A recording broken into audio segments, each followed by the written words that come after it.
Okay. What about the giant with 8 arms? Mighty, he was called. If the Giants ever had anything so organized as an army, Starkath would have been their general. An opinion, in retrospect, I should have kept myself. But no, as Odin's advisor, I kept him advised.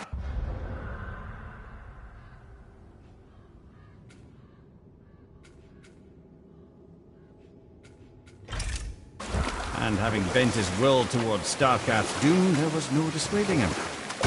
But even Thor wasn't stupid enough to take on Starkath on his own. No. Instead, the Aesir set forth slanders upon Starkath's name, branding him throughout the realms as a monster to be feared. They said he abducted an elf queen who killed herself rather than be ravished by the giant. Lies, of course, but you're too young for her story. In the end, even the Vanir gods and the armies of Midgard were roused to the cause.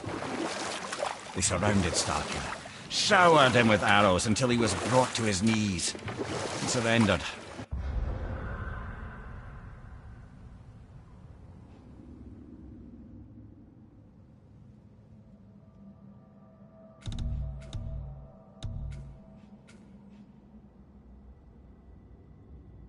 Hoping by trial he could clear his name, Thor took advantage and ripped off one of Starkath's arms, which only made it easier to sever another and another until he was satisfied. Relieved of 6 arms and too much blood, Starkath perished upon the battlefield. I regret it to this day, you know. I told myself there was nothing I could do, but I wish I'd tried.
Boy, over here.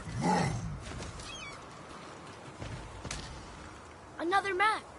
Bet we'll find something useful here.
Another name.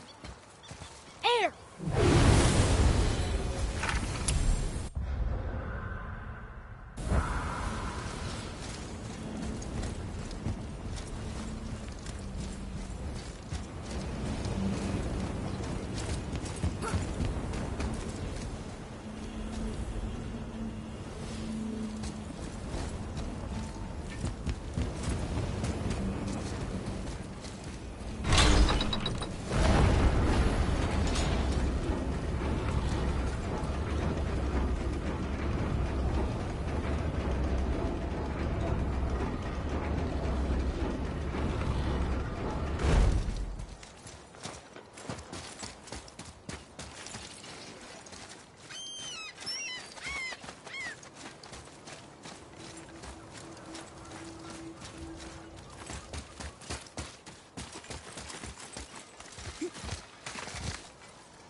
So what brings you around, friends?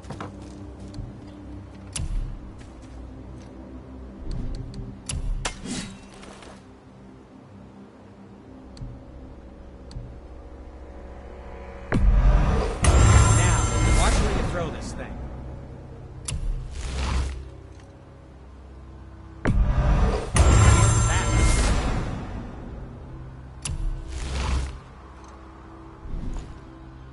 What else was there?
This is it, right?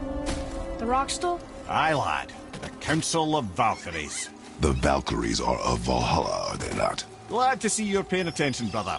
You are correct. Valhalla, the great hall of the Einherjar, is their home within Asgard. While there, they are subject to the scrutiny of the All-Father himself. Relations between the Valkyries and Odin were tense during my tenure as his advisor. Why? Well, that's an even longer story, lad. For now, why don't we look around for some clues?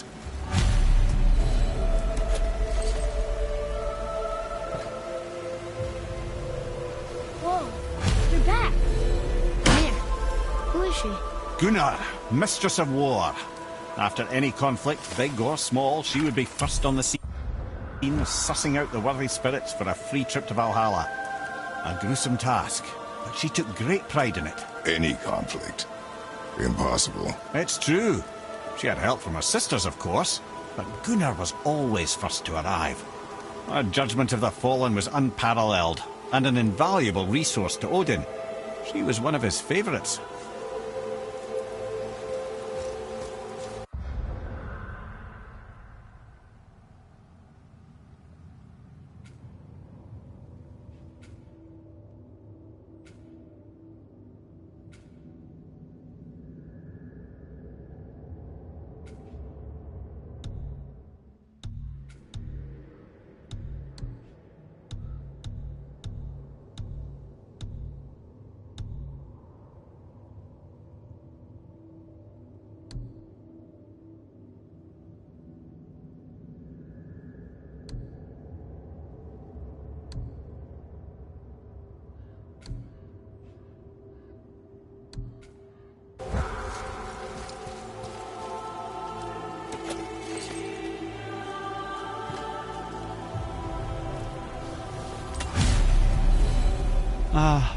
Gondul. Beautiful Gondul. And? Huh? That's it?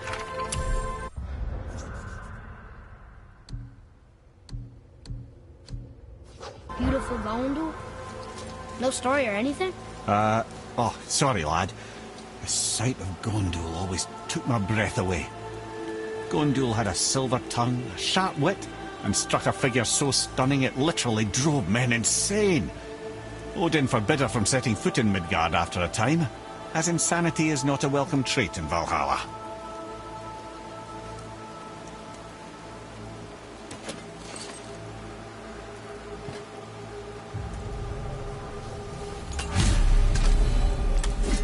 This is none other than Geirdriful, the Master of Arms in Valhalla, responsible for arming and training Odin's Einherjar. His what? His army come Ragnarok. The entire reason Valhalla exists, you see. The Einherjar wait in the Great Hall endlessly, feasting, drinking, and fornicating themselves silly. Once Ragnarok begins, Odin calls them into service to fight on his behalf. Geirdriful had her hands full training that lot.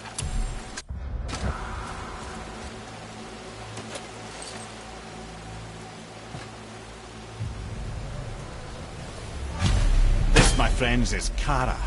Now, Valkyries are volatile by nature, but Kara, the lass is wild storm personified.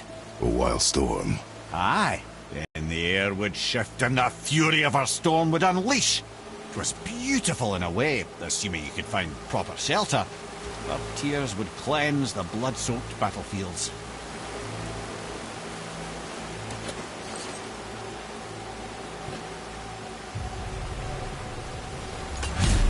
This is Rota, a chooser of the slain.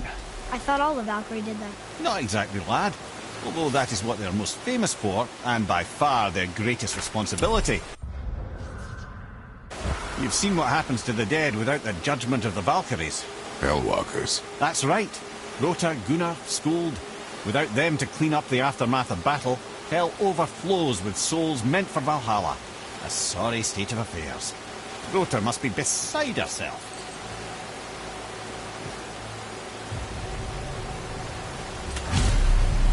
Ah, here we have Eir, the healer. A Valkyrie healer? Strange. Eir was strange.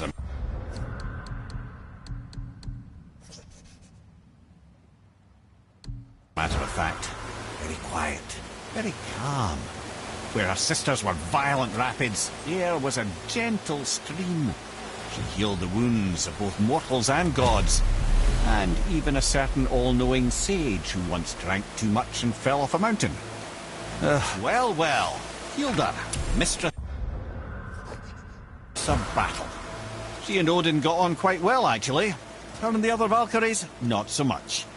She would spend most of her time here in Midgard observing discord between the living, and sewing some up herself from time to time. She lived for conflict. Olrun, once the daughter of a powerful chieftain, she fell defending him during a Reaver attack. Olrun was escorted to Valhalla, where she chose to devote her afterlife to the pursuit of knowledge above all else. Quite unusual behaviour amongst the constant drinking and feasting of her fellow Valhallian denizens. How'd she end up a Valkyrie? Odin. He saw a kindred spirit in Olrun's single-minded pursuit of knowledge. He appointed her as the Valkyrie's resident historian.